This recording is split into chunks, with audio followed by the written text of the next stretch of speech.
Joel Tudor. I'll give you a proper introduction in post. But should we start with the suspension? Sure.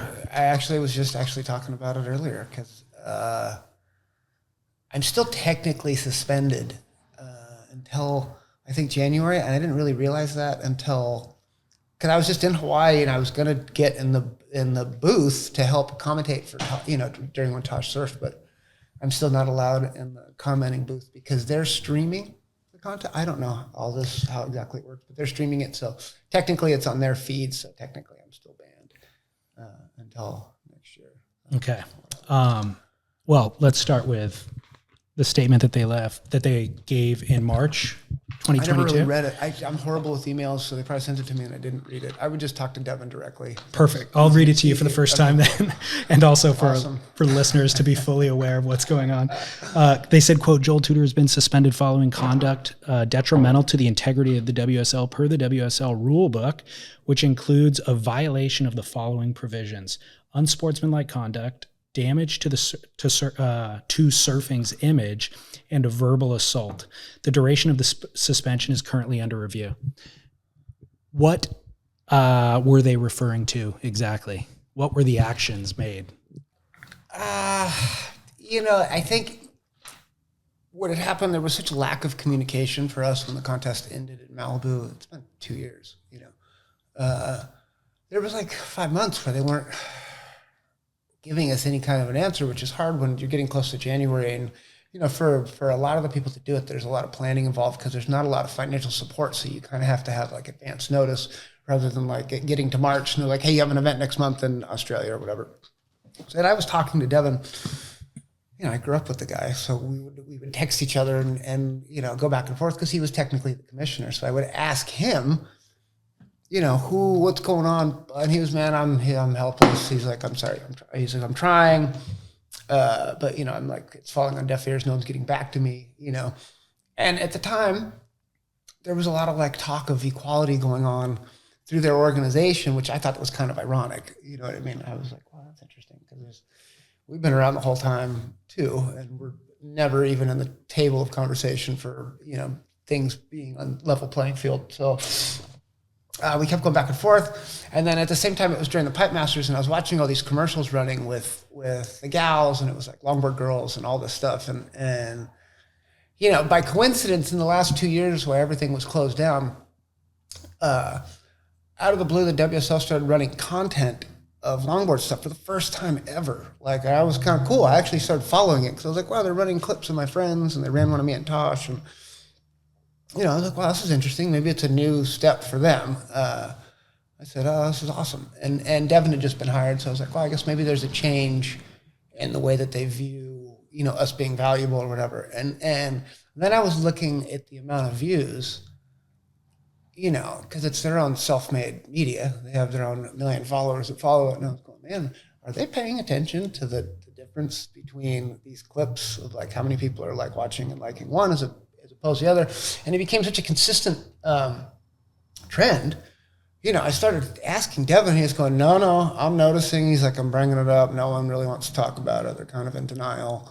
You know what I mean? And that had been building up leading into them starting to, claim equality for the guys and the girls. And then it sparked a deeper thing that went back to when I was a kid. My girlfriend rode for Roxy, and her and her girlfriends kind of like upheld the image of the brand. Do you know what I mean? But the brand, when it would come to delegating the money out, they would give it to pro shortboarding, which was hilarious because these other girls were the ones that were selling the image and all this other stuff. And they were literally giving peanuts to the longboard girls. And then I was like, I sat back and I go, well, technically, man, these longboard girls have been getting screwed since then. That's the 90s. Do you know what I mean? Like, not any sort of like equal payment. Later on, Roxy started to kind of take better care of the longboard girls, but not in any comparison to what they were giving to the other side, which was a complete imbalance because if you're looking at overall value and growth in the sport and interest from the outside world, it's all, for the ladies, it's all longboard generated, And I mean, I'm not making this up. You can look it up. I just felt like man, you're bragging about this. You're actually using these girls in these images, but you're really disrespecting them because you're not paying them equally. They're like not equal in the women's scale. Do you know what I mean? Like these girls are valuable, but these ones are still unvaluable, but you're still using them to sell imagery to reach the masses because you can't do it on your own. So it sparked this whole like, should I say something? You know what I mean? And I'm in a situation like, dude, it doesn't matter to me. I didn't compete for 17 years, so it wasn't really like I had anything to lose. And in my son's of age, it's going to be odd being on tour with him. I already stress him out enough when I'm around at contests. Imagine us being on tour together. It'd be a nightmare. And really, it's like my time's kind of up. I just got lucky and got a wild card shot in and won. But I was in a place to like, well, I'm world champ. If I was ever going to use my voice right now, I might as well do it, you know? And I was like, what do we got to lose? They're like telling us we're going to go back to one event and like, let's see if it'll work. So I just started jabbing them, and I can't really say that I was very rude in the jabbing. It was actually pretty funny, I thought. Do you want me to read it? Well, the stuff that I did, like the Bugs Bunny commercial, and like, dude, give me some credit, dude. We did some cool stuff. And I thought it was on my end, if you know my sense of humor and how I am, it really was pretty playful. I was being really nice. But bringing up some really valid points that needed to be addressed, because you can't say you're going to pay equally if you've got these other guys. And forget about us, the guys in the longboard thing. We're a different conversation. But in particular with the females, and that's where I was just like, whoa, dude, how are they going to kind of like be bragging like that when you're disrespecting these ladies over here, like majorly disrespecting? And so I said something, and I kept going with it, you know.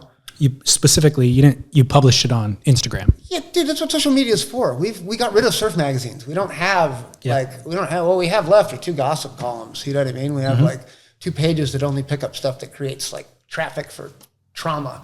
You know what I mean? That's basically what surf media is now. There's no more information or like, it's just articles that get people arguing online, and the more people are on it, traction. And you know what I mean? It's a weird dynamic. It's really strange. So our job is to use our own social media. I'm in my own media. I'm not some huge celebrity. You know what I mean? I'm a dad who's got some followers, but like, I just set it to like reach certain people in hopes that they would,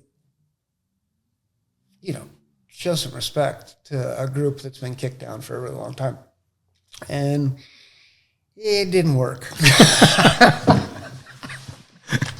It didn't work in that it didn't institute change for the WSL? It didn't work in the sense that the pay came up. We're still getting paid nothing. One of the kids sent me a funny text.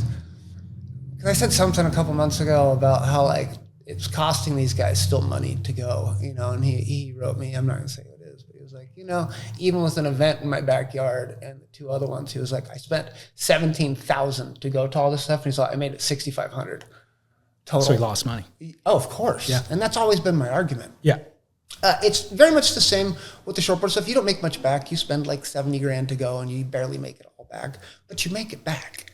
You know what I mean? That's the difference. We're paying to go. We're paying to give you content to use. Right. Do you know what I mean? Totally. And that part's just kind of insulting. Like I want my kids to do it for sure, but financially, I don't know if it's worth the money that we could spend for him to go. You could put that a down payment on a house. Totally. You know what I mean? And like that's more valuable than your WSL world title for the longboarders. Do you know what I mean? It's crazy to think about that. Well, it's interesting to assess the value of that world title, you know, and I think it had a lot of significance at times, and I'm not sure that it does so much anymore, or it depends on how they manage it. But if it is just one event a year, it has less. Yeah, you know, it makes it, well, I mean, I won 2 world titles that way? I won 1 world title that way, the first one, and then I got my second one. It was 1 event again. Yeah, I won the second one in 2004. Yeah. It was 1 event, and then the last one was actually like a tour event, which is odd. The 1 year that I'm like barely tried, it was actually a tour, and I won. But in terms of its importance, like there are people who have won longboard world titles who still can't maintain sponsorship throughout the rest of the year. You know what I mean? So it's not like that. It's not really a way to make a living, period. If you're going to make a living off longboarding, sponsors are looking at more than just the world title. They're looking at your value to the community, culture shifting, that sort of thing. Culture shifting, your value, how much you've influenced, like, yeah. You know, I hate that word. God, it's horrible. so used a lot. The influence. But the influence thing's really important, like that you actually go to like reaching an audience. We always rely on board sales because for us, we make royalties off of our surfboards. Yeah. A lot of people make their own brands now and shape their own boards. It's kind of gone backwards. The lack of support from the actual industry has forced a lot of people to shape, which was how the original surf industry started. Yeah. Because there's money in longboarding, and in the longboard markup, you can actually make enough shaping by hand to survive. So a lot of the guys, if you look around, are shaping. Yeah. And then none of those guys are really competing because, like, again, it's a waste of time. Yeah. Financially, it's just not there. For us, the club events are more fun. My events are more fun because at least we pay for something. You know what I mean? We put you up, we pay for your food, we take you around, all the stuff that's really expensive, renting cars and transportation. We make it more of a party environment where, like, if you do well, you make some money. If you don't, you had a great weekend with your friends in a foreign country. Right. Well, back to the suspension, the quote that I read from them, their statement, was that specifically related to the Instagram post? Were you suspended for what you wrote in those Instagram posts? There was such a lack of communication. Like, I never really spoke to anybody except for Devin, and Devin was only getting kind of secondhand information, like emailed to him. He wasn't really getting so it was kind of a strange situation. And then they got my sponsors involved, which you're not really supposed to do. You know what I mean? Like, they actually called my sponsors and got them involved, which was, awkward. So, and then I was like getting like third-hand information from them. So it was just sort of like going back and forth because, we have the Triple Crown. And so it was a dicey situation because of. Meaning Vans. Yeah, our relationship with them. So I had to kind of like be careful because then I got involved in that situation, which I wasn't really intending on having happen. It was more looking out for the better interest of the competitors, but it turned into this big, sticky, tricky situation. So then I had to kind of shut up, and then I got suspended. And then it's just been like a year of just like funny shit. Like, I had to watch Tosh from Huntington down the beach because I couldn't get in the contest area. I could be in the Vans area off to the side, you know what I mean? But I didn't want cameras pointed at me and shit. And so I like hiked down the beach to stay out of the scene. And then in Malibu, I went. Of course, I'm gonna go watch. I'm not gonna watch from home. I went and watched his heats, and then when it was over, I left. I didn't really want to, given the situation, I didn't really want to be there. Let me ask you though, because from my vantage point when I was watching it, the suspension, you made those Instagram posts. I did not find them particularly offensive, and I thought that they were actually true. And then there was a comment that you made that I don't have the quote of, but it was in the comment section, maybe on your post, maybe on somebody else's post, but it seemed that you were inferring that Jesse Miley Dyer had a potential preferential treatment or friendship of some of the female pro surfers. Yeah, which for me, whatever. I don't care if you have a friend that's in a particular thing and it benefits them, then fucking that's uncool. You know what I mean? In any situation, right? Right. To suspend me over it's kind of fucking gnarly. So you know what I mean? So and that's from where I was kind of sitting back and I'm like, really? What did I say? I didn't say anything. Okay, sure. They just used it as like a loophole to shut me up and get me to stop talking. And because it was gaining traction. People were talking about it and posting and saying shit and writing stuff all over their deal. And the best way to do that is to just, if you want to get rid of something, you just shut them up. It's a trend nowadays. Do you know what I mean? It's a real thing. Like, you have an issue with somebody, you just cancel them and shut them out. And I didn't really get canceled. They just got to from their people orbit that were in a position that could tell me to stop talking, and I did. I'm not going to fucking lose my job over it. Well, you know what I mean? I'll fight for you guys, for sure for the longboard kids, but I'm not going to go to that particular, and I have too much at stake with my own events. You know what I mean? That we've been working on for over decades. So, when it got to that point, I was like, no. Right. I'm not it just seemed like to me that they didn't cancel you or they didn't suspend you for the initial Instagram posts, which were about the organization, the WSL. Then when there was a comment made about somebody specifically within the WSL, that's when the suspension came. That was what the timeline was as I witnessed it. Their statement that they made was referring to the public Instagram post that you made about the organization. But when I was looking at it, I'm like, no, they weren't canceling about the organization. They were canceling it because somebody took it personal. That's what it looked like to me. 100% it was taken personal. And it's like, well, don't take it personal. It's your job to represent the league. You know what I mean? Yeah. Or whatever it is. Take some criticism, for Christ's sake. Yeah. I've taken it my whole life. Yeah.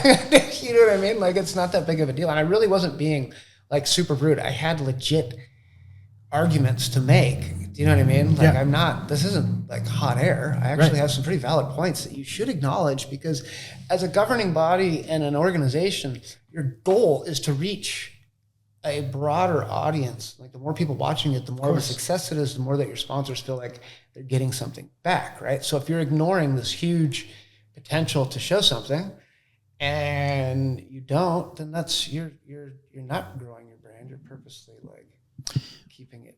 Well, the organization, any organization, should never should never get their feelings hurt. The organization should be looking at it like you said, which is this is creating conversation.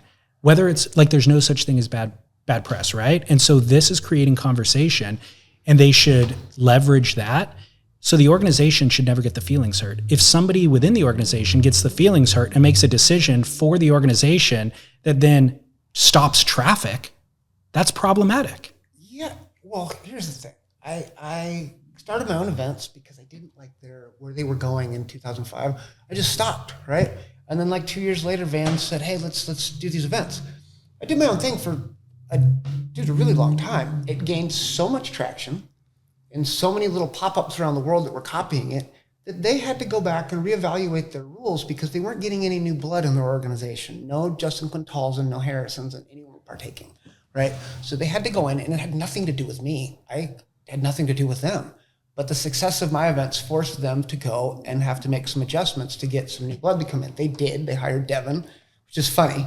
They didn't hire like a dude that competed with us. They got a guy that I grew up with down the street. You know what I mean? His course is going to be calling me for every little, like, we grew up together, and I have a ton of experience running events. So you would think you would call me. You know what I mean? And my events have put longboarding in a different view the first time, where we kind of had like some respect for a really long time, because the way that they did it wasn't working. You know what I mean?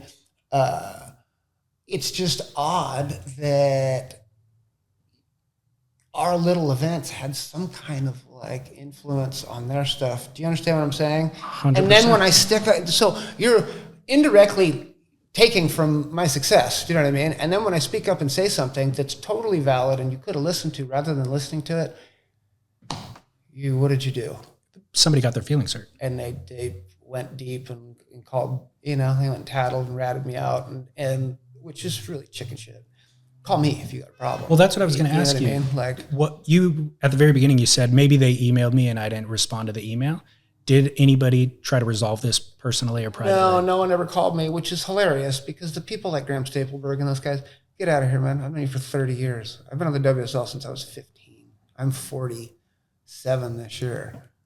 Well, it was ASP back then. Yeah. You know what I mean? But like, I've been around a long time. I've known all of these guys. I've known the judges. I've known, like, come on. You can't pick up you can't get my number from Devin and call me. Well, like, dude, what's going on? Like, it seems like Graham and Well, like, it seems like Graham would.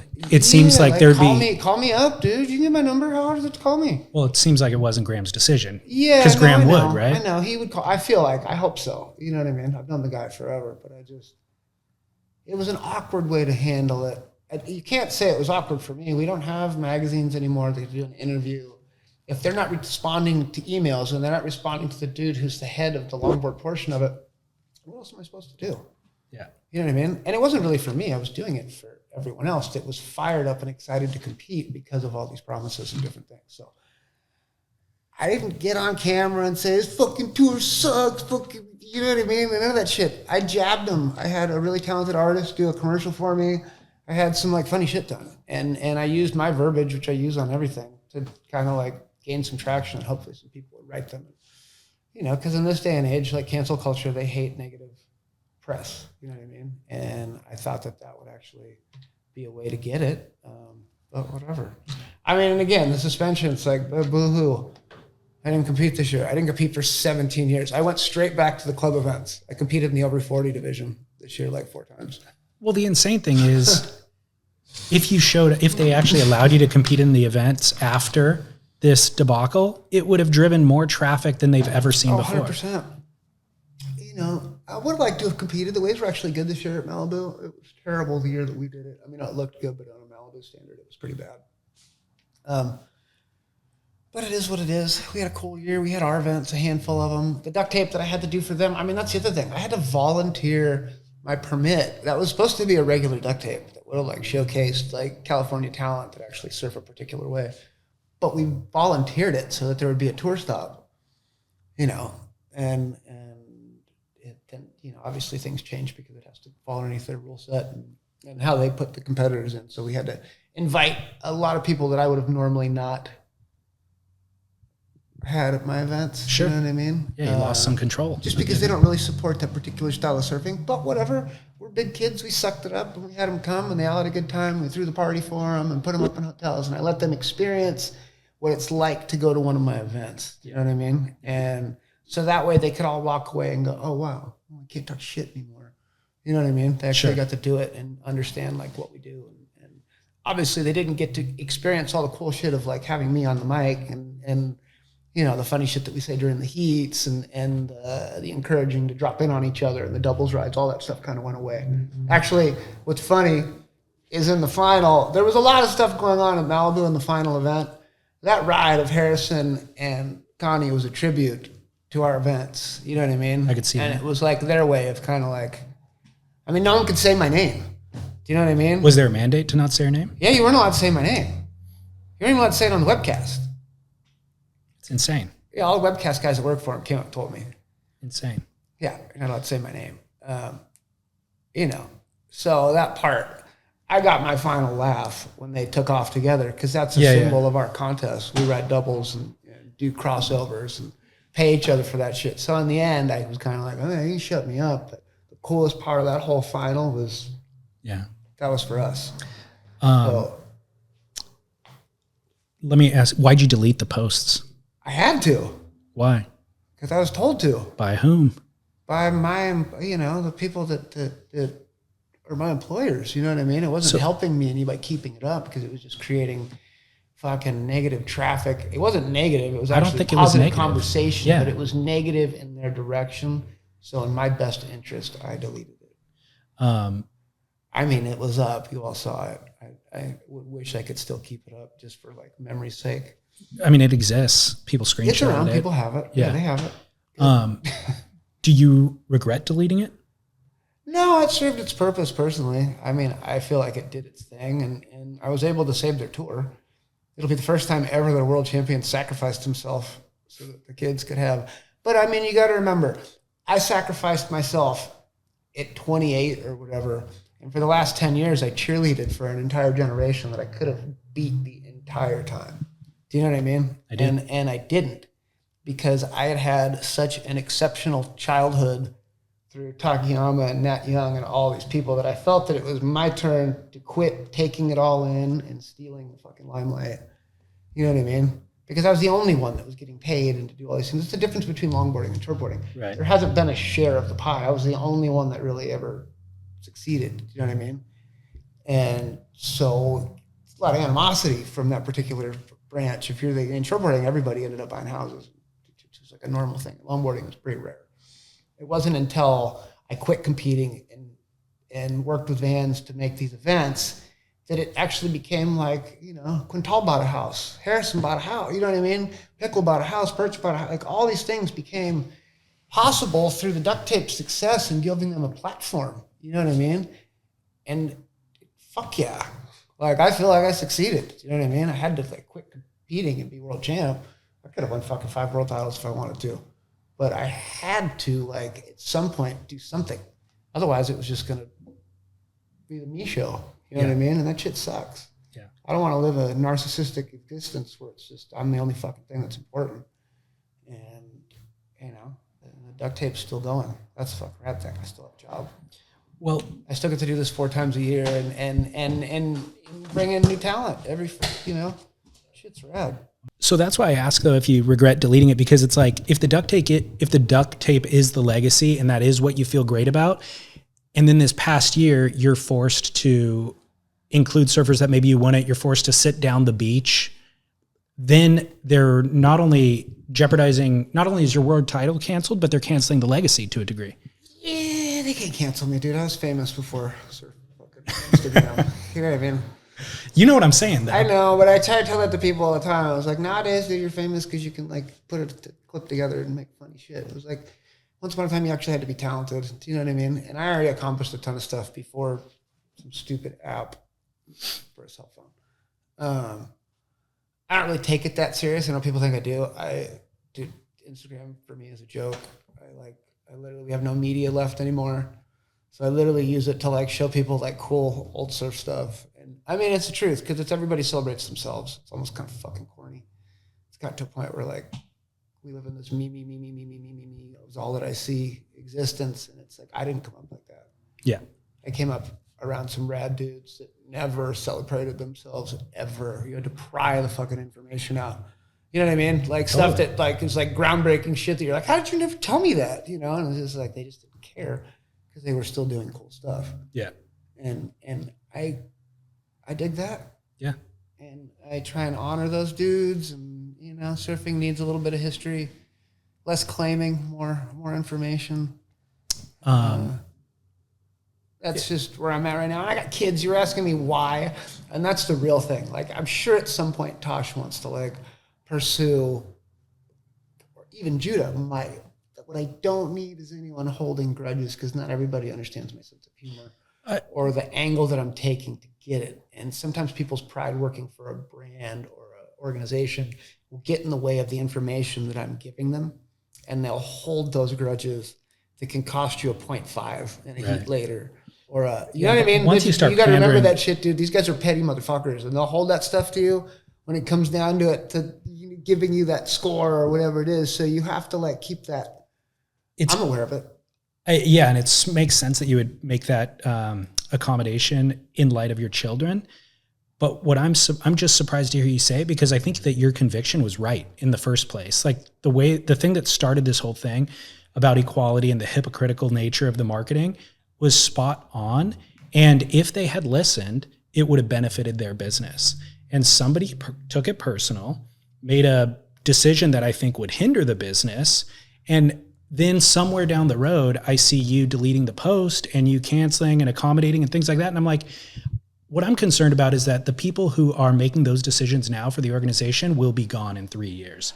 They're going to take a job from some other corporation and they will be gone. They'll be gone. And if they drove professionals, competitive surfing off into a ditch, they're just going to toss the keys back and be like, hey guys, we're moving on. See you later.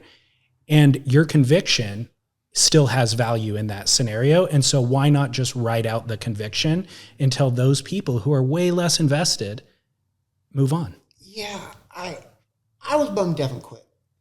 That sucked. Yeah. Because he was the best person for the job and the most qualified and well-spoken and can like articulate what needs to be said. You know what I mean? I'm a smart ass and I'm not really the best person for that. People nowadays are really sensitive, so it's like my sense of humor might not work. I just felt that it was in the bigger picture. If they ever need me, I'm around. I don't really care. You can suspend me. I don't really take it personal. I feel like our mission was accomplished to try and like at least get the guys to be able to have a tour for this year, next year. There's gonna be one next year. So if I sacrifice myself for that, great. When these dorks running it right now are gone, I'm still gonna be around.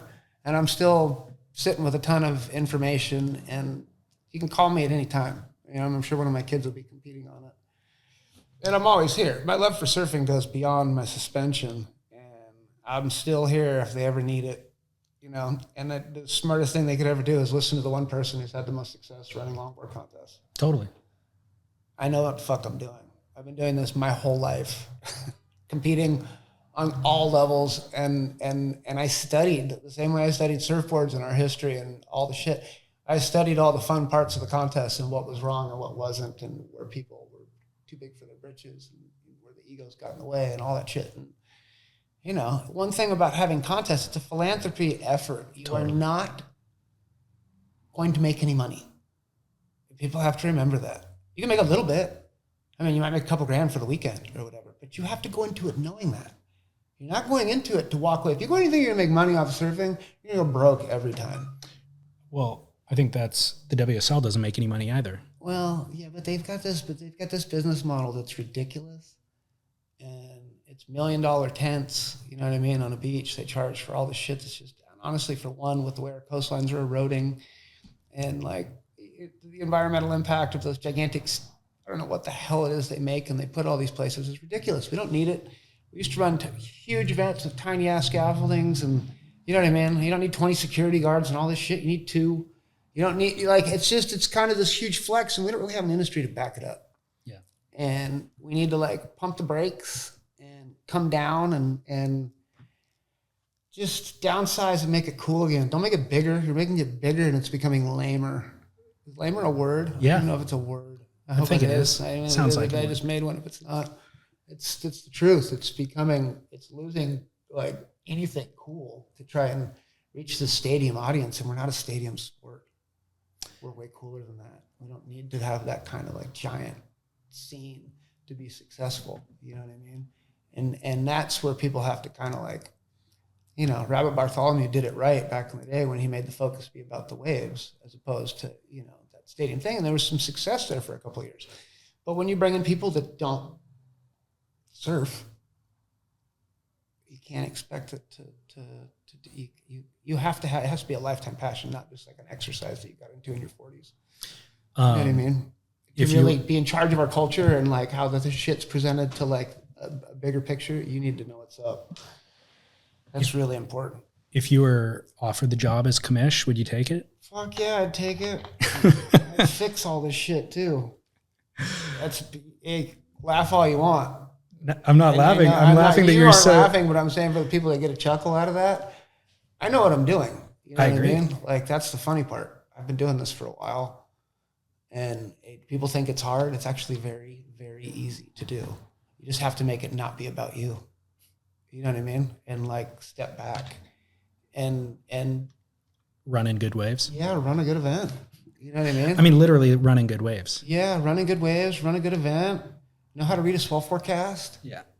Like, you know what I mean? Do things that are not about sponsors, that are about surfers. You know, surfers first. Yeah. Kind of deal. And don't try and copy any other sports. That's where we're screwed up. Totally. We actually were an association of surfing professionals and we became a league. I don't know how that was a smart, you know what I mean? Numbers and so, dude, who cares what number you are? Win a contest. Totally. You know what I mean? Like that's the part that I never understood. Whatever. I'm probably not going to understand it. Yeah. But I gave it a good shot and I tried and you know, we'll see what happens. My kid's in the Pipe Masters today. Yeah, I know. Congrats on that. So, yeah, that's cool. It's exciting. And also, here's some other funny shit.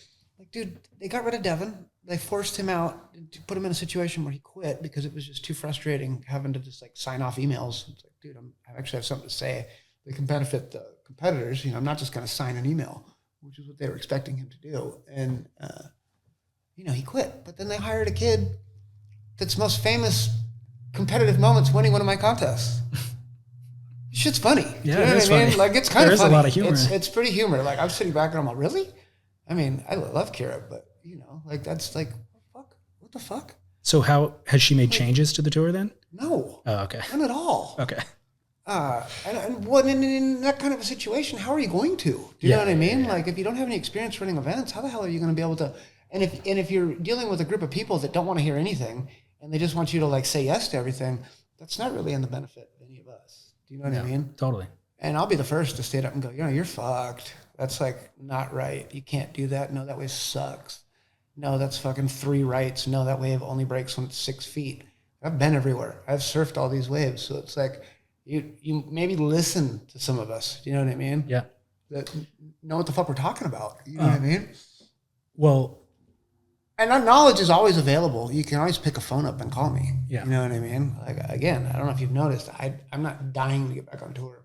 I wasn't dying in the last 17 years to jump back on there. I just was just sitting and I was really bored the last couple of years because there wasn't anything going on. Yeah. And Devin reached out and was like, hey, man, do you want to come to Australia? You know, and I went on a fluke and I ended up winning. You know what I mean? I literally went on a family vacation with my kids. I ended up winning the contest, and then that's when I was like, oh God, I guess I'll make another stab at it. You know? Why, considering those posts were deleted and you kind of stopped commenting about the whole debacle, why did you decide to discuss it now? Why now? Why not? It just didn't, no one really knew what happened. I had to say something. You know what I mean? Like, no one really knows exactly what happened. It's exactly what happened. I jumped in front of the bus for everybody to be able to have a tour the next 2 years. And, you know, it's funny because there's a lot of guys on that tour that are kind of left over from that, like, high performance, like 90s thing that are pissed that, like, all these, and it's not even really changes. That's the part that's really funny. They think there's all these changes. They just changed one verbiage from performance to style. Kind of like in the shortboard thing, how they took the style part out and they made it, they put it back in ours. That was the only difference. It's still a 50-50 category, and they just said with an emphasis on style, you know. Guys were like, you changed the rules, man. How you? I was like, dude, I haven't competed since 2005. You know, I have my own thing. Like, how did I change the rules? Yeah. I didn't do anything. They just went in and realized that the only way they were going to get the Quintals and the Harrisons and the Connies is if they did something to, like, make not an adjustment, but just like they throw a bone a little bit. You know what I mean? Do something that's going to entice these guys to want to come and compete. Can you sum up what would be the proper way to judge longboard surfing? I mean, I think it's hard to even argue that there is an objective way to judge surfing at all, but what is the proper way to judge longboard surfing? I kind of feel like that the way that they have it is pretty. Look, in any contest, nothing's perfect. There's always going to be heats that people think one guy won and the other person didn't. I'm well aware of that, right? And even sometimes I'll watch a heat and I'll think this guy won and that one did. It's really hard to be a judge, right? Because the balance of scores, someone's personal choice from the next guys can be so different. And the highs and lows make the averages strange, right? A lot of times the computer doesn't give the best person doesn't win. Do you know what I mean? I do. It's subjective. It just is. It really is. It rounds the stuff out, and it just doesn't. That's why we don't really have computer scores in the duct tape, except for when they have it at the U.S. Open. You know, and it's awkward because I prefer not having scoring, just because it forces that computer finish. Do you know what I mean? As opposed to, like, leaving it in the hands of the judges to the end. And then, I don't know. That's just me. I think I just kind of went off on a tangent there. No, that's okay. I get that a lot. I'm starting to. I see how when you get older, you start to, like, lose your train of thought. Tangents are perfect for the podcast. You kind of mentioned how Vans's role in kind of that. I'm curious, what are their expectations of you at this point, and what are your expectations of them, considering that the media landscape's changed so much? Unique situation. 25 years. You know what I mean? I was the first surfer they ever really sponsored, like took a stab into sponsoring surfing. I've lasted through a lot of, like, highs and lows, do you know what I mean, at the brand. And I'm in a unique situation. They've made these contests, you know, around me. And that's all I really have to do. You know what I mean? I don't really have to prove my surfing. I've kind of done that, you know. And when I won the world title a couple of years ago, I was like, all right, cool. Like, what do you want me to do? You want to throw a dinner? Like, and I get it, like, because we throw dinners 4 times a year where I'm like the dude, you know? Yeah. So for them, they were just kind of like, rad, cool. It didn't really make any difference in the bigger picture of my employment. If anything, it kept it. I was already in a situation where I'm lucky I'm going to be able to keep being a pro surfer as I get older. There's only a handful of us that are in that spot. I think there's 5 total. Who are they? In the over 40 category. It's me, Machado, Dorian. It's very Aki, and I think maybe one other person, dude. It's a very small list. I feel like Machado, though, I mean, he got dropped by Hurley, right? Yeah, but he's got so many things going on. Yeah. And he went straight to another dude. Come on, it's Rob Machado. He's going to have no problem. The guy's cool. Yeah. Cool people have no trouble finding employment. You know, he's smart. He stayed cool. He knew going the jock route wasn't going to fucking get him very far. And at 30, he turned and went the other way. And, you know. He did it begrudgingly, too, a little bit, for a year or two. Yeah, but rad. Yeah. You know what I mean? Like he shreds. Yeah. He's a great role model for older people to be able to stay that good at that. Like Rob's rad. Dorian's incredible. You know what I mean? Great role model. Incredible surfer. Aki speaks for itself. Still shreds. There's a lot of in surfing. A lot of people quit. It's really wild. I trip out on it because I don't have anything else. That I find interesting.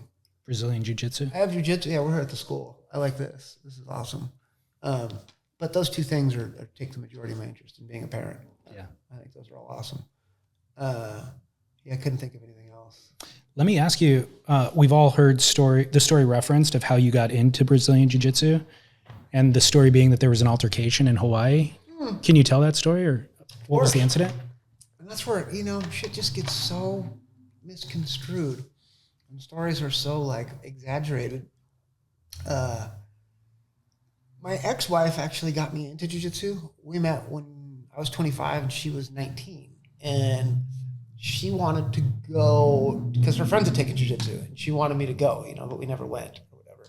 And then that particular winter, I was in Hawaii, and I had to sleep on the Quicksilver couch. Strider let me crash there, which was kind of cool, because Strider and I were roommates at the Lopez house, and the Lopez house had been sold, and the new buyer, the new owner, Mike Estrada, started renting the house out, to pay for it. So our rooms for rent became nil. They weren't around anymore. Quicksilver ended up renting the house 2 houses down. I needed a place to stay, so I asked Strider. I was like, "Hey man, can I pay X amount a week to sleep on the couch?" And he let me stay there or whatever. I had dropped in on Danny Fuller the one morning, you know what I mean? And, he was pissed. And him and a bunch of the kids, while I was watching TV, all tried to fucking, like, duct tape me up and shave my head. So he jumped on my back, and then, like, another person tried to grab my feet. And I was fucking pissed, dude. I was not having it. And I, like, squirmed out and fucking got out and kind of fucking freaked out. But what tripped me out was the control that he had on me, you know what I mean? Because he had trained a little bit, and I didn't know any. He's younger too, right? Yeah, he was younger. But in Hawaii, everybody fucking trains. You know what I mean? Yeah. And he had trained, and it kind of tripped me out, like, a little bit, because I'm the type that, like, I'll really, like, overthink something, you know what I mean? And I did. And then when I went home, like, a week later, like, coincidence, we were outside of Mitch's surf shop, and I ran into my friend Mike Powers, and he was like, "Dude, I'm taking jiu-jitsu, blah, blah, blah, blah." He's like, "You gotta come check it out." And then my ex-wife, Maya, was just like, "You should go." And I went. And dude, it was cool. Like, it was so cool. I did martial arts when I was a kid, a little bit with my one uncle. And, in surfing, we have no excuse to take up a second hobby. If you're a professional surfer, you have so much free fucking time. It's ridiculous. You have plenty of time to master another sport, 100%. Maybe not other sports can say that, but in surfing, you 100%. It gets shitty a lot. And you don't really have a strenuous schedule that keeps you locked down to not be able to commit to it. I was still able to compete. And I mean, I was a blue belt when I won the world title in 2004, competing actively. Like, I had been competing in events and doing all kinds of stuff. So it wasn't like I couldn't do both. Yes, there's a risk of getting hurt, but get out of here, dude. You could hit your head at some slab. And well, the flip side of that is you're probably more fit for surfing and more. Oh yeah, I was like, dude, it was the most best shape I'd ever been in my life. I was always a skinny little kid that, like, no one ever took me serious. You know what I mean? They looked at me like I was, when I was a kid on the North Shore, all the guys from Maui called me Mary Poppins. Do you know what I mean? Because I used to ride this little 60s Schwinn with my longboard down the beach and shit. Like, everyone loved me, but it was, you know what I mean? I was just this scrawny little kid that no one ever really took serious. And then once I started competing in jiu-jitsu and I started, like, having success, because I didn't just compete and get my ass beat, I was competing and I was winning. You know what I mean? And it's probably the most physically demanding sport, other than, like, dude, wrestling, judo, boxing. They all kind of, like, all those things sort of fall in that same category of gnarliness, because you've got somebody trying their physical hardest to either throw you, you know what I mean? Like, make you give up and all this different stuff. And the rush and adrenaline from it was so similar to, like, surfing, that it just became addicting. So much time, and it was the first time in my life that anyone was giving me respect. You know what I mean? I had just been, like, my whole life I'd been picked on for being a longboarder, And then like, you know, being able to like go train with these guys who fucking never gave me the time of day, and then kicking the shit out of them. You know what I mean? Like Brock Little and fucking all these guys that always teased me. You know what I mean? And then like training with them and whipping his ass and having him get up and go, right on, Joel. You know what I mean? Like that for me was like that was the best. You know what I mean? Because it was a lot of guys that fucking never gave me the time of day. And then all of a sudden, oh, what's up, dude? You know what I mean? And that it sucks that it took that, but that's why I fell in love with it. You know what I mean? It gave me an instant respect that I had never, ever got, you know, and it's a fucking gnarly thing to partake in. It ain't easy. It's why so many people do it and quit. Yeah. You know, it's hard. You have to like get yourself through injuries and actually like learn about injuries and how to fix shit. And like, you know, that's why like for me with surfing now, people get hurt and I'm like, which way did your knee pop? Inward, outward? Like, it didn't make any noise and you're acting like that? You know what I mean? Because like in jiu-jitsu, dude, the shit I watch and hear, you have no idea. The injuries and the stuff I've seen and like how people come back from it and you know, it's inspiring. And it's cool because it's an open door to everybody. It's a public activity. In surfing, you don't have to talk to the next person. You can surf with a guy for 30 years and not like him and never talk to him. Do you know what I mean? Where in jiu-jitsu, totally. That don't happen, dude. If you guys are in the same dojo, you're going to end up like partnering up. You're going to have to train. Well, interestingly, surfing has so much more machismo, outward facing macho-ness than Brazilian Jiu-Jitsu does. Oh, okay. Like there's none of it in Brazilian Jiu-Jitsu. No, you see how cool everyone was? Super cool. You see how cool everyone was that walked out of here? Super cool. Hey, dude. How you doing? Right on. Yeah, exactly. That's what happens when you get beat up for an hour. Yeah, it's humility. You walk out of here and you don't really like have any issues. Exactly. Like, you know, or you just get people or things that you thought were cool that mattered don't really matter. You get it all out of your system, I think. Yeah, too. It's all gone. And it's so good for people. It's just so good. I watch it. People that don't have social interaction, you can see it, the way that they're awkward and they come here and it's like the one place that they got someone will start talking to them. You know what I mean? And they're like, it's surfing is not like that. It's very selfish, dude. Like I said, it's pretty fucked in a lot of ways. You know what I mean? It is. And nowadays with so many people partaking in it, so many new people are participating in it, and the etiquette part's kind of like getting just completely taken away, you know, because you have just such an influx. There's so many people have done it. I've never seen this many people start at one time. Do you know what I mean? I mean, you can't blame them. I hear people talk shit all the time. I'm like, dude, you got to remember every gym was closed everywhere. Like all activities with the exception of the beach were shut down all around the world. So you have all these people that for the first time ever caught a wave and were like, fuck, that was cool. And now you got all these soft boards which are accessible for all them to get to. Because before you had to buy a surfboard and get your ass beat. You know what I mean? And take the stitches and clonked in the head. And a lot of people after like 1 or 2 days are like, no way. Yeah. You know, now you can get soft boards at every Costco and different things. And so the accessibility is there. And you got cameras that tell you how to get there in this whole direction. It's way easier than it ever was. Totally. But in that sense, if there's going to be that many people doing it, fuck, man. Could you at least pay attention? Well, the hierarchy is needed now more than ever. Yeah, but you can't hierarchy. This is what I try to explain to everybody. Dude, you can't hierarchy anymore. You're in this like weird situation where you just can't do it. It's you get in trouble, man. It's not worth it. You got cameras at every break, like 4 different angles. You can't even yell at anybody. You know. But I will say this. People talk shit about localism all the time, and surfing gets this really horrible picture painted to where they're the only activity that does it. And that is inaccurate. If you play basketball in a neighborhood, the court's public, dude, 100%. 5 o'clock, it ain't open to everybody. Do you know what I mean? Mm-hmm. It's open to the neighborhood and the kids that play there, and you have to work your way in to get it. Certain famous courts, like in New York City and shit, go at 5 o'clock and take your ball. Say it's my turn, it's public. See what happens. Do you know what I mean? Totally. Good luck with that. You know what I mean? And you have to remember the majority of the world is still kind of third world. You know, a lot of those dudes at those surf spots are cousins with the cops, or they might be a cop, or they're related to a cartel member, or they're, you know what I mean? So you kind of have to like, I know in California, it's real common of just like you be a dick and then you get your phone out and film somebody and like hope you can take their job if they say something shitty to you or whatever. But like the rest of the world, dude, you might be spitting teeth, dude. Yeah. You know what I mean? Like, was it worth it? You know what I mean? Yeah. to like be a dick and say some stupid shit. And that's what I try and tell guys that travel all the time. Because I live next to Mexico, so I have like a real reality check on like what you can do on one side of the fence and what you can on the other. And that other side of the fence is really like what the majority of the world is like when you travel and you surf. I try and explain this to people a lot because I've been everywhere. Luckily, I was lucky enough to be able to travel, and surfing got me to those places. But I studied the lineups while I was there. I also studied the surrounding areas, and like looked around at how fucking rundown shit was. And I was like, oh, can you imagine what the prisons are like here? Totally. Imagine what you know what I mean? And it just kind of keeps you on this like humble level of, and also like every major good wave in the world, it's like a world-class level, has got localism. I hate to tell you. Not pipe. I mean, pipe, it's all but gone away, I feel like. Well, because dude, in Hawaii, it's different. The property value has gone so through the roof, and anybody that owns anything ain't gonna do shit no more. That's the problem. But if you screw up and you end up putting your family in jeopardy and they lose their house, they ain't never gonna fucking be able to come back. Yeah.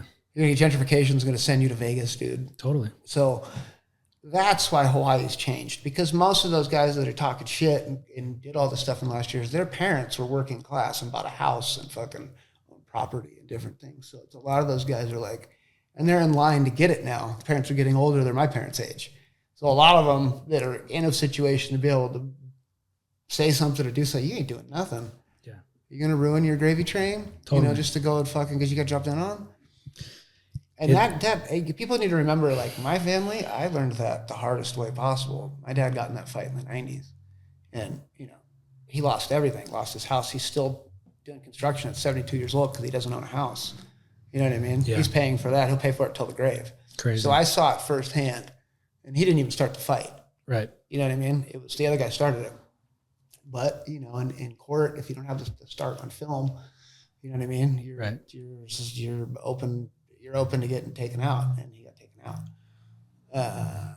I keep that in mind, and every time I get into a confrontation, and I've been in plenty, you know what I mean? I'm just like, it'll come to the final minute, and I'm like, man, this shit ain't worth it. I ain't losing all the shit I have. Well, I'm surprised that you'd even find yourself in confrontation. Dude, I'm a longboarder. Well, everybody knows who you are, and everybody knows you're a black belt world champ in Jiu Jitsu. People are dumb, man. You wouldn't believe how stupid people are. I guess it's like.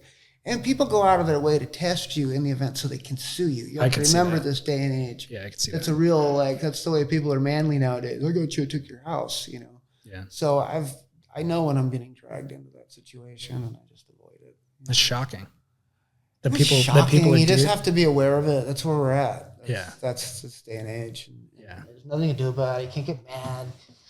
It is what it is. It's just not even worth the confrontation. But that being said, in America, a couple parts in Europe, a few places, it's an issue, but the rest of the world, but you travel, be careful, man. All the kids that are going around the world and filming places and doing stuff, and just be careful. It's gnarly out there. Do you gnarly planet. Do you think that hierarchy can ever get put back into place at a place like Pipe? No. Genie's out of the bottle.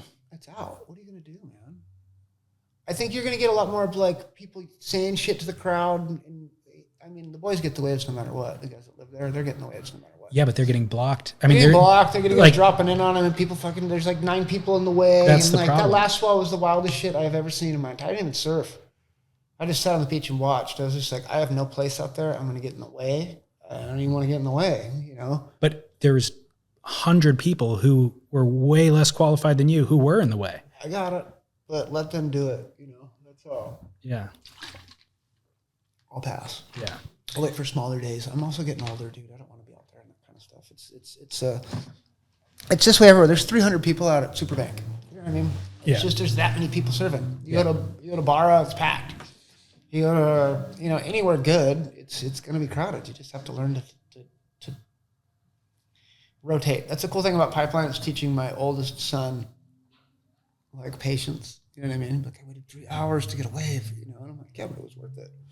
You got a sick one. And so it's like teaching him the rotation, being patient, learning which ones you can take off on, figuring out who the local guys are, waiting your turn. You know what I mean? How's it feel to have him in the Pipe Masters? That's cool. He did good today. He had a hard heat. But the experience, it's just for the experience. Being able to go out there and surf with 4 guys and around is life-changing.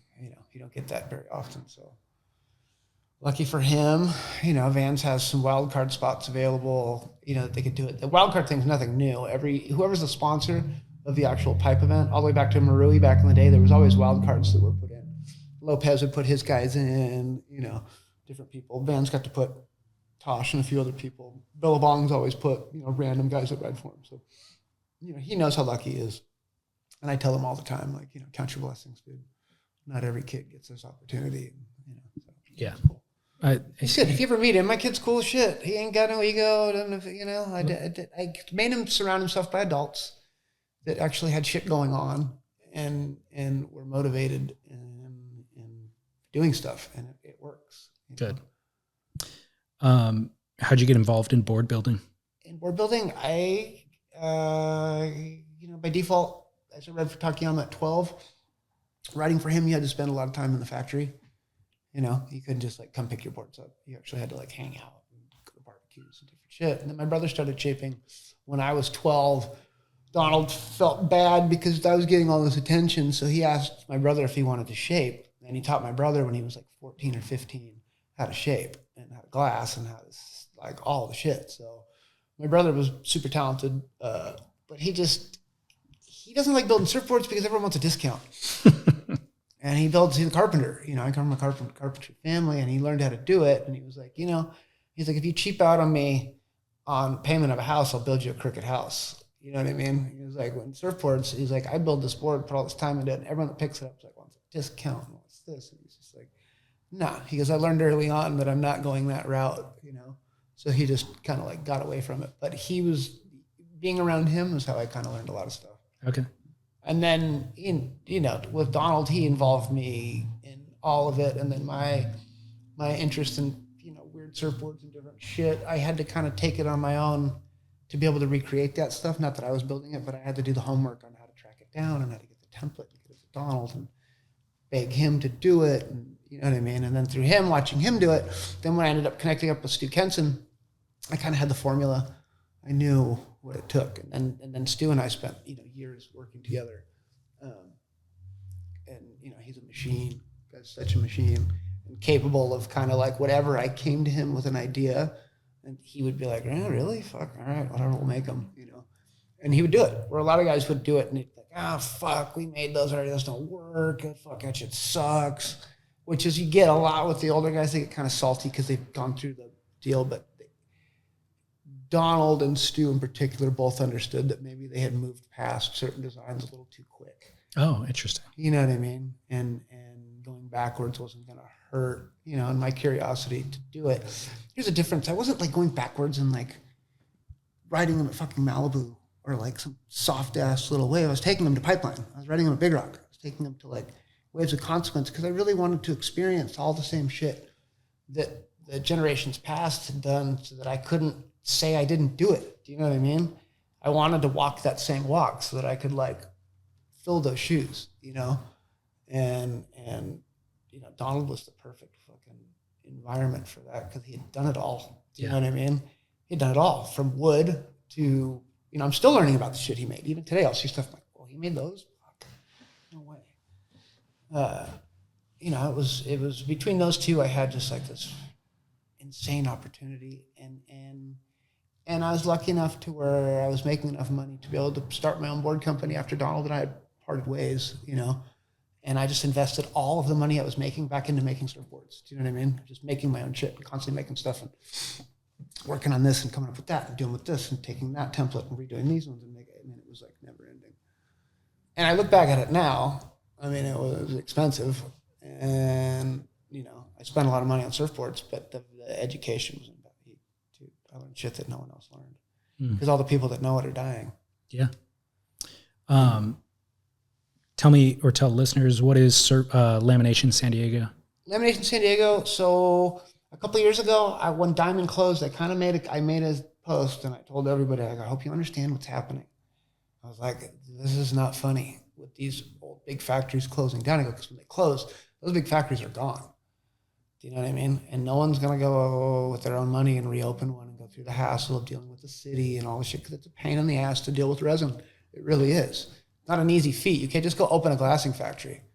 You know what I mean? You gotta go Not in through California. No, it's state. If you are going to do it, they're going to want you out in the desert. You know what I mean? Or you're going to have to spend so much on ventilation and the build out that it almost makes it not feasible. Have the most environmentally sound factory in America.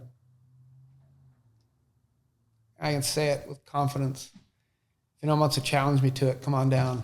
But I know one will, because you got a lot of people that have got factories that are fucking way behind. Yeah. With EPA and all kinds of shit. And because I started and we did it now, we had to go above and beyond the call with charcoal filters and scrubbers. And you know what I mean? I mean, I went like out of control with what we did with ours. So I'm proud of that. I don't really claim environmental anything because surfboards aren't, you know what I mean? I know better. But that's manufacturing in California, you're held to a higher standard than you are elsewhere. I pay per piece. I pay American workers. I ain't slave labor in anybody. You know, and at the same time, we're keeping the art part of it alive because that's how our whole industry was created, was through surfboards. You know what I mean?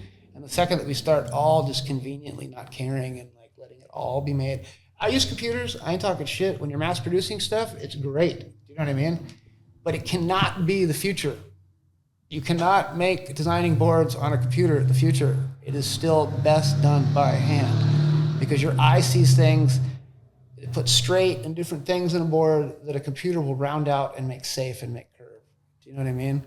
And I just trip out that we're getting to a point where even the old guys are like, I don't know, look at this the best way. And I'm like, dude, you're high. This is not the best way. Like actually standing it up and redrawing it and looking at it with your eye over and over and over again is the best way. Computers are cool. If you're trying to mass produce the same thing over and over again to get that particular magic board out to everybody, great. But when you're actually designing and trying to like break shit down and do new things, nah, that's not the way. So Lamination San Diego is a glass shop? Yes. Is there shaping bays? We've been there a little over a year. We have 2 shaping bays. Ryan Birch has the one.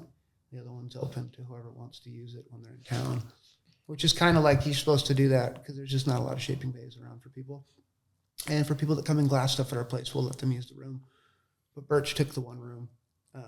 My distributor and partner is Ryan Birch's distributor and Derek Disney's. So there's a lot of cool stuff going through. Yeah, whose boards are you laminating? We laminate his. We do this surf shop called Hermosa Surf. We do Alex Lopez, Jerry's boards sometimes. We do Jeff McCallum. We'll do occasionally Rich Pavel's stuff when he's in town. We kind of do whatever. I don't really have... As long as you're cool and you pay your bills, come on down. I have no issues. Even if I've made fun of you, I'll still glass your shit. You know what I mean?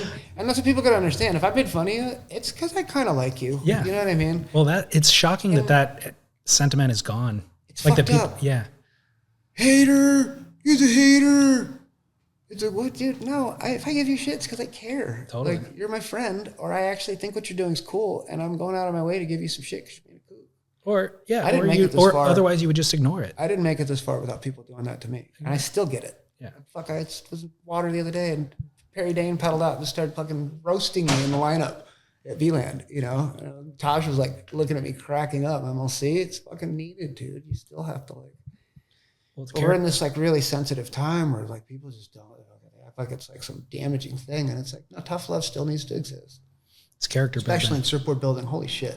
You ain't going to last a second if you can't take some critiquing or at least, you know, the art of being made fun of or make fun of yourself. You know what I mean? Because it's a learning process and you're learning from grumpy ass dudes that snort resin all day.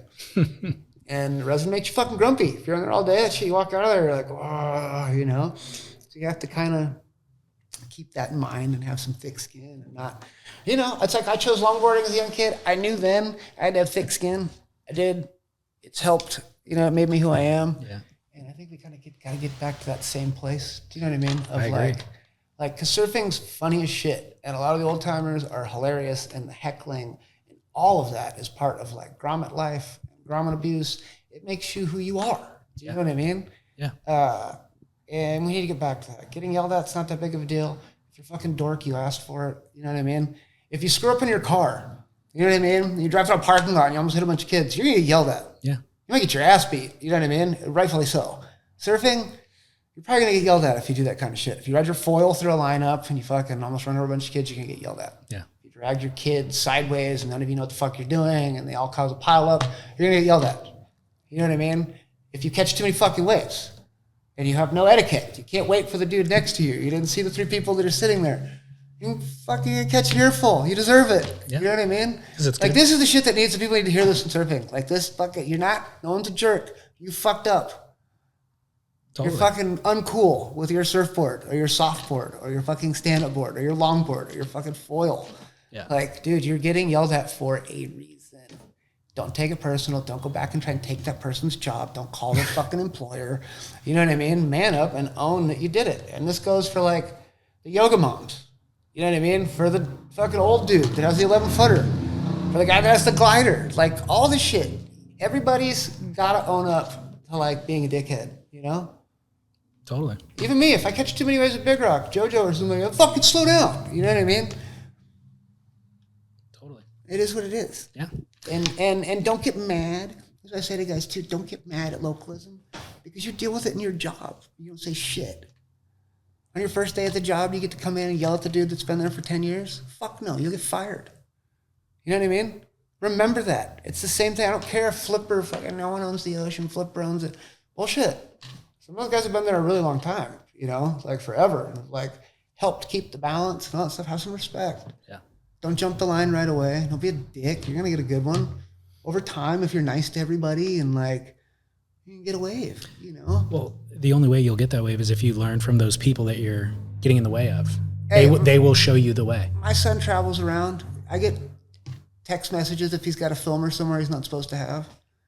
I have guys message me, hey, your kid was up here last week. Tell him to fucking leave the camera behind. And I'll message him, be like, hey, I'm going to take a fucking camera there again. Yeah. You know what I mean?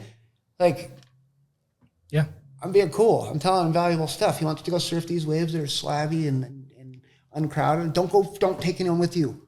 Yeah. Go by yourself. You know what I mean? Don't go with a bunch of people. If you have to, take the sticker off your board.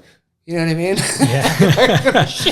Well, if it's a wave that's not going to get photographed and it's like, you know, because like sometimes the thing you can understand, having those stickers all over your boards, maybe not at like Snapper, where it's like, yeah, my professional surf, and yeah, you know, like where like those guys get all the waves, but most of the world, dude, the more sponsored you are, the more fucking picked on you're going to get. For sure. You know what I mean? Because you're the person that's going to geotag it. You're the one that's going to bring and fucking do all this stuff. So it's like, yeah, rightfully so. You should be the one that's going to take a bunch of shit. Yeah.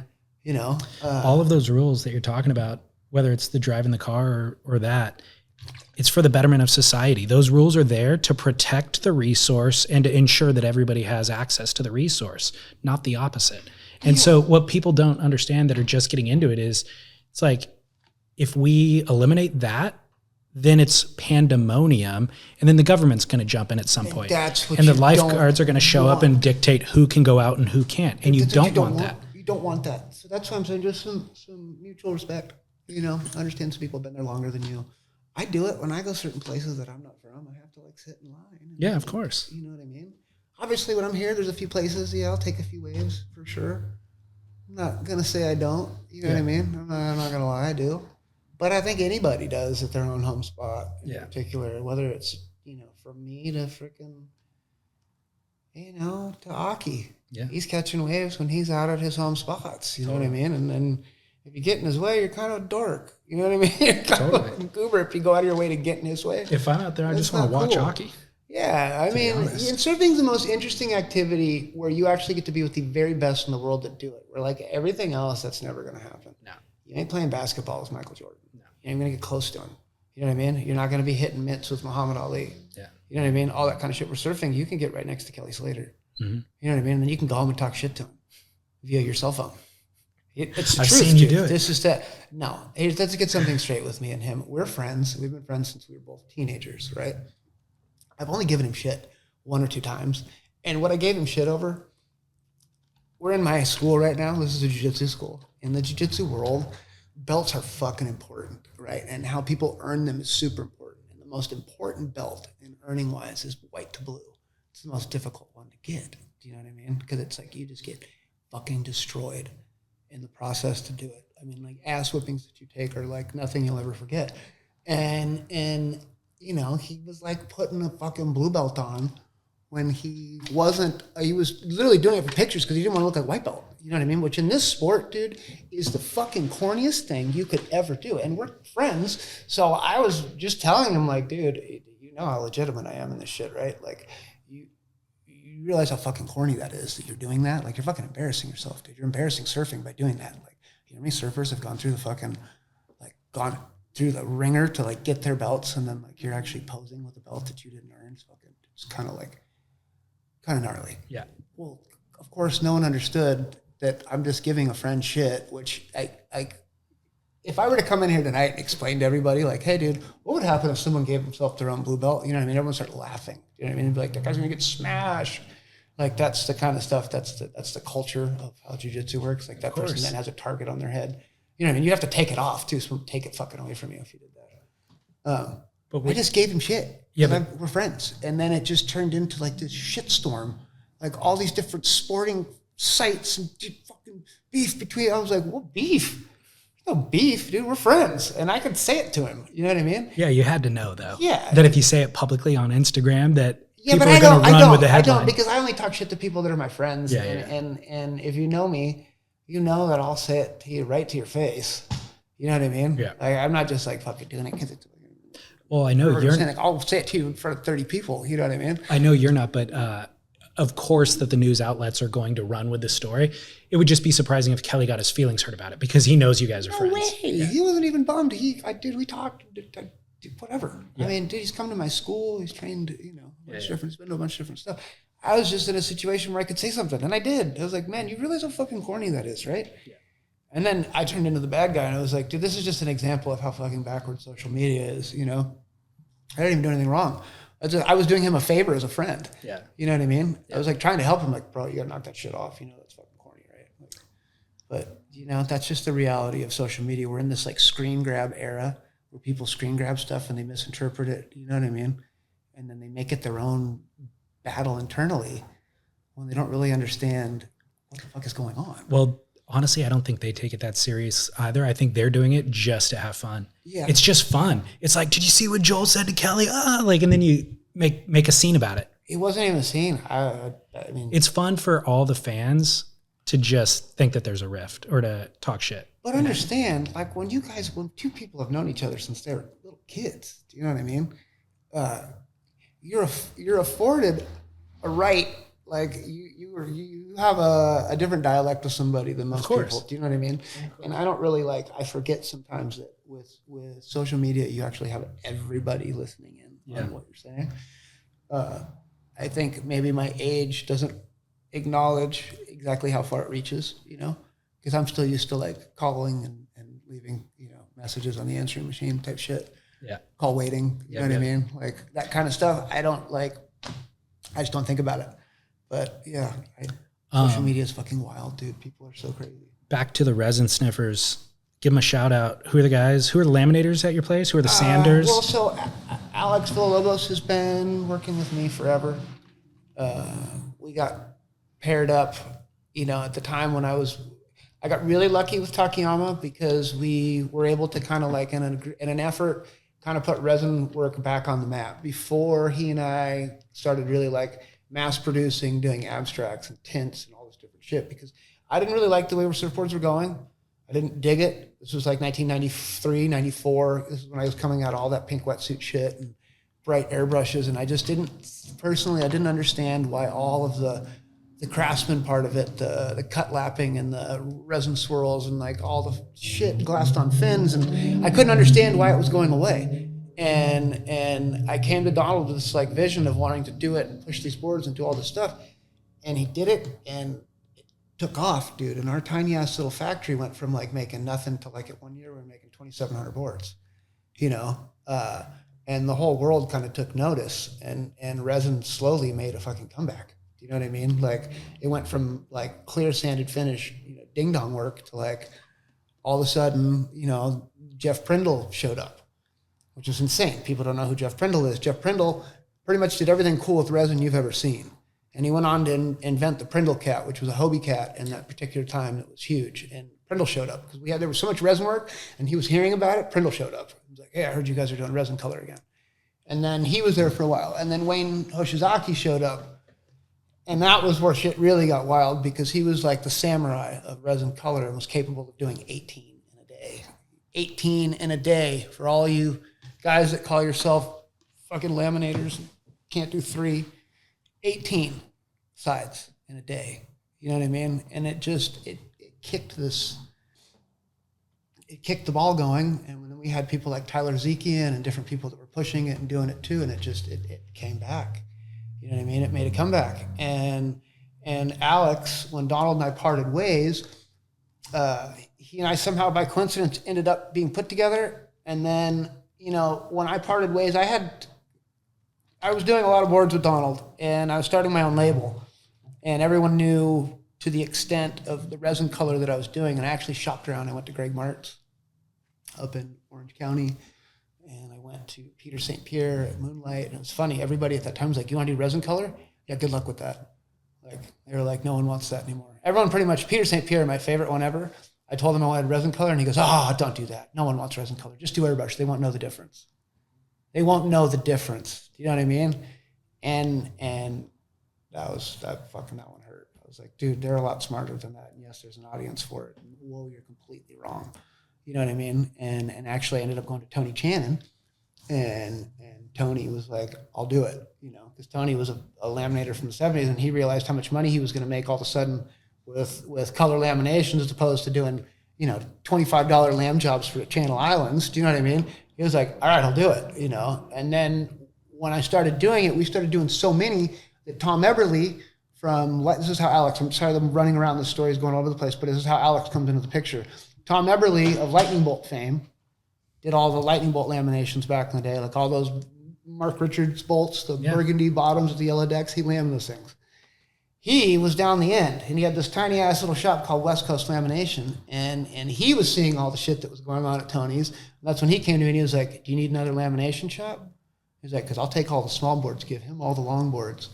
So I gave him all my small boards, and Alex all of a sudden was in this unique situation where he had just like, he got to walk the laps that no one got to walk. Do you know what I mean? At a time when no one was walking that lap. And then through me being such a fucking out there stoner kid coming in with old magazines and like digging up all this shit that no one was paying any attention to. Do you know what I mean? He got to like get access to stuff that no one had. Do you know what I mean? And through Eberly being the fucking ball busting, you know, old schooler that he was, telling him he sucked and spitting sunflower seeds at him, and you know, "Oh, you use a lap tool? Oh, bro, you suck. You know, do it by hand. Use a razor blade." Like all this shit. Like Alex ended up becoming the best laminator in the fucking world, which is just bizarre. It's bizarre to think. Do you know what I mean? Because all the old guys are old now. They can't do much anymore. You know what I mean? There's only, 5 of those guys left on the planet. Think about that. 5. This is why we need to really think about what's going on right here. There's 5, dude, of the old schoolers left still laminating. That's not funny. And there's millions of surfers, millions and millions of surfers. 5 people. Do you know what I mean? And not enough apprentices underneath to learn. And the apprentices, there ain't even 25. Yeah. You know what I mean? In the fucking world, you know, that are out like trying to pick up this craft. And Alex got in that situation where he just like, you know, and then I'd challenge him and bring him stuff, and we'd have ideas, and then he would just like, dude, and now he's in the situation where he can do whatever he wants with resin. He's the only person on earth that could do it. You know what I mean? Like, it's crazy to say that, but I could say it with confidence. Like, I've seen all the other dudes. They're like, "This guy's a magician." You're like, "How many does he do a day?" You know, and you're like, "Okay, you can sit down." Yeah, totally. Stop talking, you know. What about Sanders? Sanders, it's even worse. That's even scarier. This is the shit. Like, dude, everyone's selling us off. And I'm guilty. I did the China thing one time as a kid. I did it when I was young. I got talked into it by Velzy and Takayama. Both talked me into it. That's how long ago I did it. Dale Velzy was still alive. Well, it was mid-2000s? 2005, 2004. And they were both coming at me going, "Joel, you can't turn down the free money." You know, because for them, it was the first time ever that they had ever gotten a fucking check for free from the surf industry. They actually had to make every check from surfboards with their hands. Do you know what I mean? Yep. And all of a sudden, they were getting these checks for like $2,000 a month, $2,500 a month. And like, dude, it was huge. So Surf Tech licenses your name, makes a model, and mass actually Donald produces and I it. had parted ways, and it was his way of trying to get back in my good graces because we parted over money, you know? It wasn't over me doing anything wrong. He was just in a financial situation where he had to choose, am I going to take this money that I've never had before? Am I going to give half of it to this kid that I did everything for, who was financially okay? You know what I mean? And it was the hardest fucking thing he ever did. He had to like literally walk away from me. That's how small the peanuts are on our side of the fucking pond. Okay. He had to walk away from the greatest thing he ever, you know what I mean, created surf-wise, and you know, so that he could actually take care of himself. And later he came back to me and offered, you know, let's do the Surf Tech thing, let's do all this shit. And I was like, no, my pride was there. I wasn't going to like go back. You know what I mean? I probably should have done it, but I didn't. And I did it myself, but he set it up, and he actually gave me his royalty, which no one else got. He and Velzy, because they were of the first group that did it, they had this royalty that was like, that was superseded. This is what was, you know, I admit I did it for a couple years and I fucked up, but I did it because they set me up to do it. Yeah. Would you do it if Dale Velzy and Donald Takayama went and did it for you? Probably. Yeah, you would. And you know what I mean? You're saying the royalty, the higher commission They rate. gave me the highest of the commission. Before Surf Tech figured out that they Before shouldn't they be could go paying in that and much. give guys $25 and $40 a board. Right. I had this like grandfathered in clause by the two dudes. Do you know what I mean? And so I did it.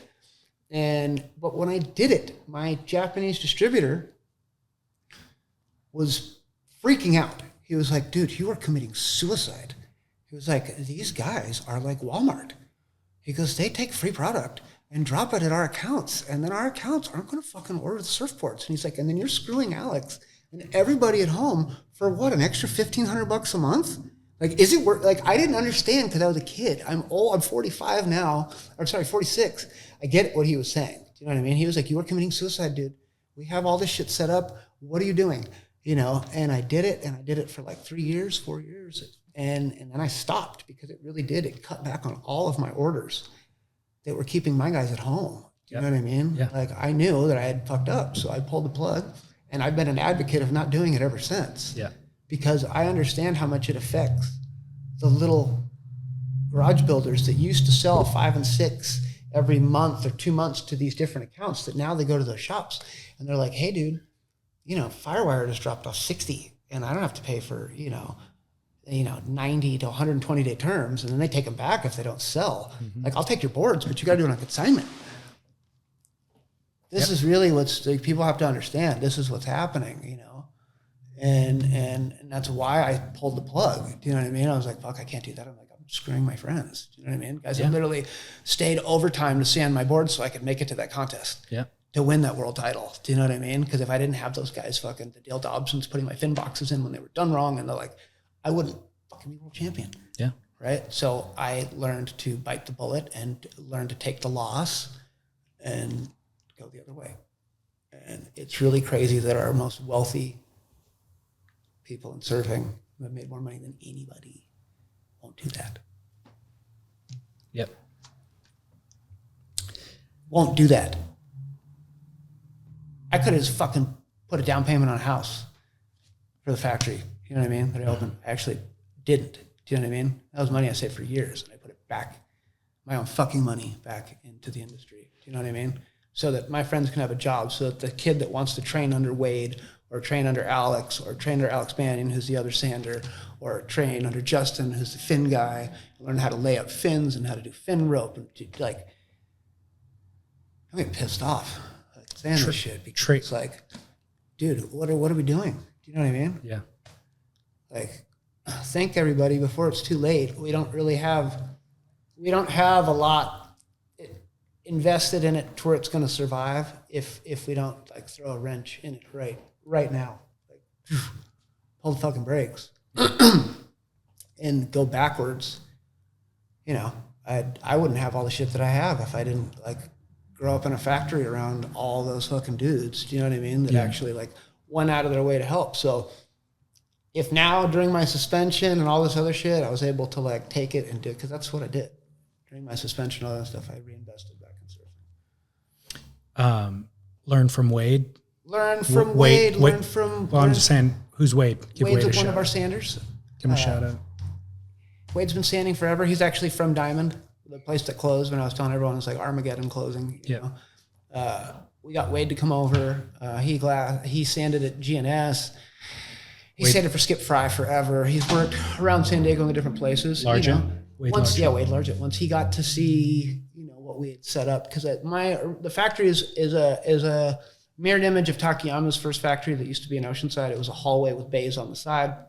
That way you could carry your boards, you know, freely without catching on edges, not going through weird doorways. A lot of the shops, if you go to, that are existing, the big ones that are left, are so illegally built and partitioned and rooms piled on top of each other, and you have to carry the board to a fucking thing to go through another deal.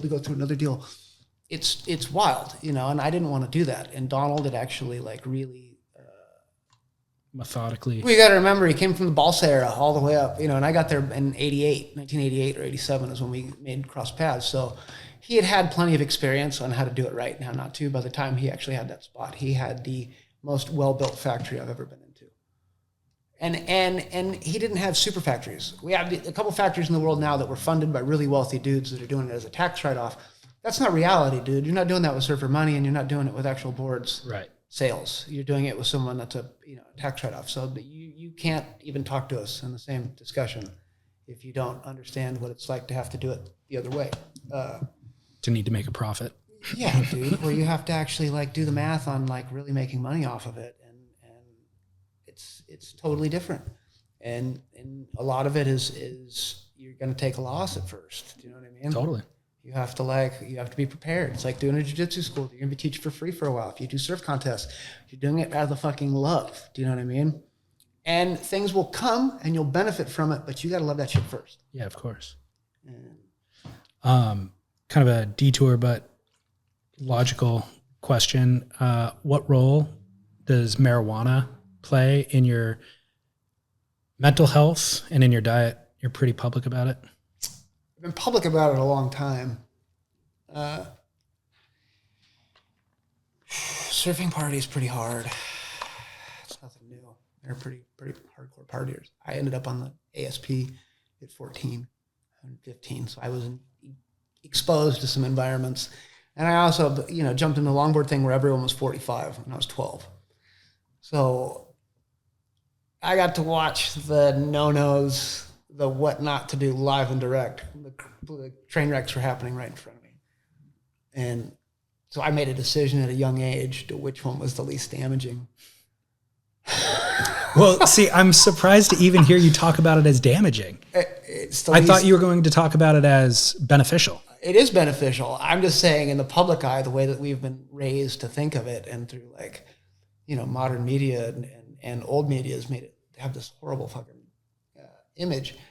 I just sat back and I was like, so how the hell is booze legal? You know what I mean? Yeah, how the hell is these guys getting a hall pass and these guys aren't? You know what I mean? I'm like, these guys are all artistic and cool and in shape and like doing shit and not crashing their cars. Happy. You know what I mean? And like happy. And I was like, and this other group's like fucking snorting blow and kicking the shit out of people. But somehow at every surf event we have a fucking an open bar or a beer garden or you know what I mean? Totally.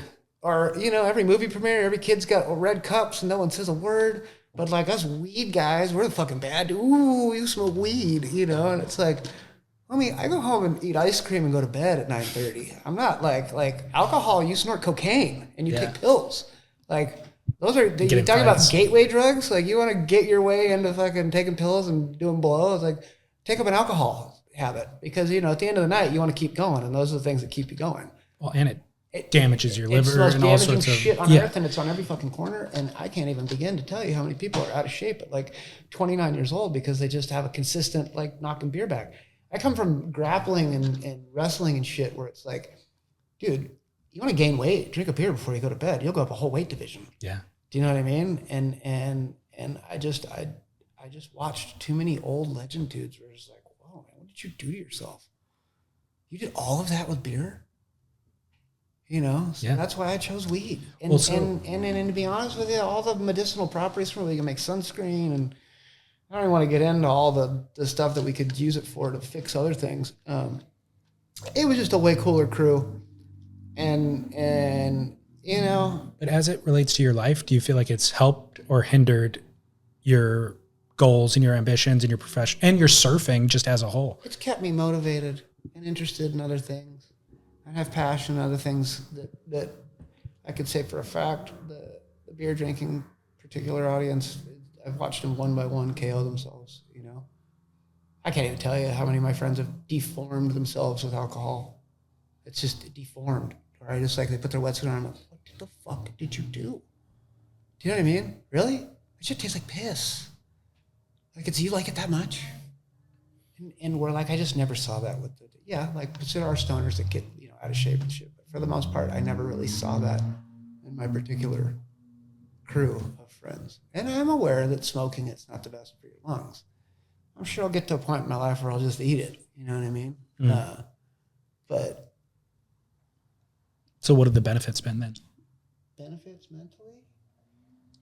Or just in any way? Balance. You know what I mean? Like, I have a lot of energy. Like, I bounce off the freaking walls. I get up every morning at 4. Dude, I can't stop. It's been a cool keeping me on a nice mellow balance, you know, where I'm just like normally like, I got so much shit going on, my head's going 1,000 different directions. And I don't know, I just like the connection of its history and all things cool, whether it's art, music, you know what I mean? It's always been a motivator for a lot of people. For me, it's been highly motivating, you know, since I was 16, 17. Yeah. And I've had it all. I've had shops not carry my shit, you know what I mean? Because I endorse weed. Yeah. And I just figured of all the things to endorse, that's the least. I'm not putting more bottle caps on the beach. I'm not, you know what I mean?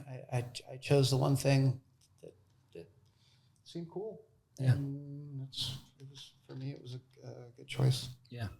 I was surprised to hear you just not trying to justify it as if there's negative stigma for it. Because I think that negative stigma is gone now. I mean, I know you've lived with the negative stigma. It's not gone because there's 40,000 people sitting in federal prison right now for weed, you know? Yeah. It's not gone. It'll be gone when that's gone. Yeah. I'll believe that it's gone when that's gone. And I've had way too many friends go away for 60 months for, you know.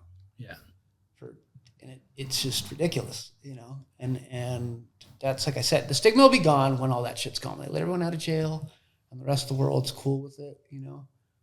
And then the stigma's gone. Yeah. But it's wild that in all the places that it's illegal, booze is totally legal. That is wild. And all the judges that have passed judgment on minorities that have 3-strike rules and shit can go home and drink vodka and have wine trips with their wife and just the most hypocritical bullshit on earth. You know what I mean? They get a hall pass to relax, but these guys are sitting in jail, and that's where I just trip out on it. You know, that part needs to change, and it's fucked that people's lives have been ruined for nothing. Totally. For nothing. Or for something that's going to, in very short order, be totally legal and deemed as beneficial. Like, what'd you do? Did you not pay your taxes? You didn't give the feds their money? Yeah. You know what I mean? Totally. When corporations do that, they just pay penalties. Right. Totally. You know what I mean? And non-consequential penalties too. Yeah. They just get penalties. You know, you're supposed to pay it off on the back end. Right. We're like, you know, like flower growers and shit are getting, you know, 120 months. My one buddy that did a 60 months thing, the day that they were doing it, he was like, the judge was giving out 120 months and fingers snapped. He said his lawyer looked at him and was just like, you know, that's just crazy, dude. 10 years. For weed. You know? Who's surfing are you excited about? Oh man, I'm a huge fan of all kinds of people. It's like never ending. And I'm still finding stuff out about old people that I didn't know. Obviously Mikey February is, you know, a favorite. When he first started riding for Vans, I was like pushing. I remember like, you guys got to get that guy head to toe, you know, because he rode tri-fins so beautifully. He had a real stand upright style that was really cool. Asher Pacey's awesome. You know, Bryce Young's really good. Birch is incredible. His nephew's really good. Kobo, super good. I'm impressed with all the kids in Hawaii. Luke Swanson's really good. Makana Pang's very good. I'm impressed by kids that can ride all waves, small waves to big waves, you know, because I always tell people if you want to be Andy Irons, you got to be a ninja when it's Waimea to Huntington, you know. and it's kind of a lost art. You know, people will do it, but they don't do it with the passion and drive that that kind of generation Bruce's did. You know, most kids go to Hawaii now with a 6'6". Yeah. Andy and Bruce had 10 6s in their quivers and shit. So it's like, I don't know. I give the most amount of respect to that particular, like, well-rounded group. And then if you can actually ride a longboard in between, like, they praise you. Totally. You know? And there's a bunch. There's let me think of some other kids that are good. That Lungi Slab kid's pretty rad. I don't know. From Australia. Really cool. Oscar Langbrew, super cool. Big fan of Craig Anderson. Hold on. I'm going to give some shout outs here. People that I actually think are really good. Lori Towner, incredible surfer. I'm a big fan of Torn Martin. All the big wave guys, you know, because they're gnarly, that kind of shit. I'm a big fan of bodyboarders. I'm a huge Jeff Hubbard fan. Mike Stewart. Kneeboarding, Rex Huffman. Even the stand-up paddle dudes are fucking gnarly. You know what I mean? Like, some of them are gnarly. Like, Kai's super nuts. The kid Zane's super nuts. I have an appreciation of all of it. I just have a really smart-ass sense of humor, dude. I was a longboarder in the 1980s. I got picked on more than anybody, so I have afforded the right to be a smart-ass. Yeah. You know what I mean? And that's sort of like, I just feel like, dude, come on, take a little bit of a, like I said earlier, if I give you shit, it's because I like you. Totally. Final question. Whose boards are you riding? I'll ride anything, dude, if it's cool and it looks good. I have guys send me, let me make you a board. If I didn't get back to you, you got to work on it a little bit more. But I look at everyone's stuff. I study all kinds of people's shit. I'm always interested in you know, whoever can make a down rail properly. You know, it's kind of a lost art. I look at different guys because I feel like everything's just sort of like, everyone's trying to make that same like egg rail, down rail, shortboard stuff that the old school, like the Brewer-esque, we just lost Dick Brewer, rest in peace, you know, like that kind of stuff. I look for stuff along his lines because it's practical in all wave styles, you know. But I look at everybody's shit. I look at everybody's stuff, even people I don't like, I check it out, you know. And you know, that's how you got to be. Well, whose boards have you been riding recently? Who's in the regular rotation right now? I ride Wayne Rich's boards. I've been riding Hank Bizak's boards since Donald and I parted ways for 25 years.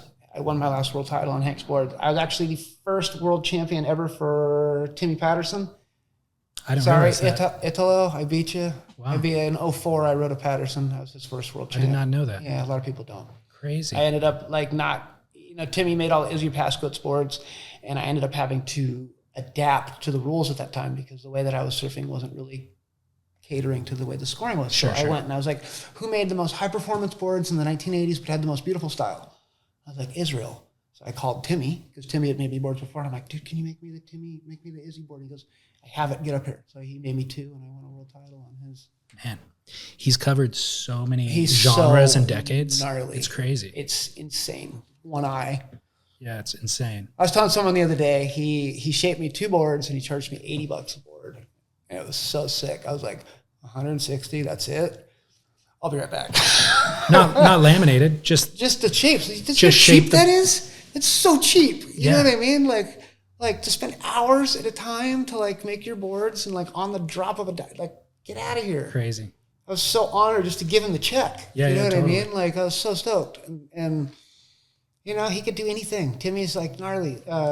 Stu Kenson played a major part in my understanding of surfboards and how to template and dude, I can't even tell you how much I learned from him. You know, Dick Brewer, I got to work with Dick Brewer. I got to work with Rusty Priesendorfer, Takayama. Shit, I spent 12 years under Wayne Rich.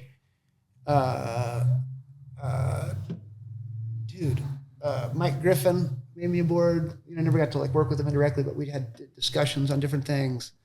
You know, I'll talk to anyone about boards if you know what the fuck you're talking about. I'll talk to you. Yeah. If you've never surfed a fucking wave over 6 feet, don't even waste my time. Yeah. You know what I mean? If your wave height limit is like 4 foot Malibu, I don't want to hear anything you have to say about surfboards because you don't know anything about wave speed and what works in critical wave faces and different things. That's why the brewers and those guys can shut you up and make you sit down, because they actually surf pipeline. They might not have been the best surfers, but they paddled out and gave it a chance and took the risk and understood what it was like to get over the ledge. And I'll listen to Al Chapman any day of the week. You know what I mean? And like those kind of people. But I was listening to him right when you walked up. I'll listen he was to on the him broadcast. any day of the week, dude. Yeah. Because everything he has to say is valid. Yeah. And that's pay attention to the people that are giving you good information and cancel out the ones that aren't. If there's anything I could take out of this conversation with me, that's it. And stay passionate about stuff. Surfing's fucking cool, man. And there's so many categories of it in areas that we haven't even touched and gone back and design stuff. It's kind of an infinite world of possibility if you have the creativity to do it. We'll do part 2. Cover all that. Yeah, another time. All right. Right on, Joel. Thanks. Thank you, guys. Yeah.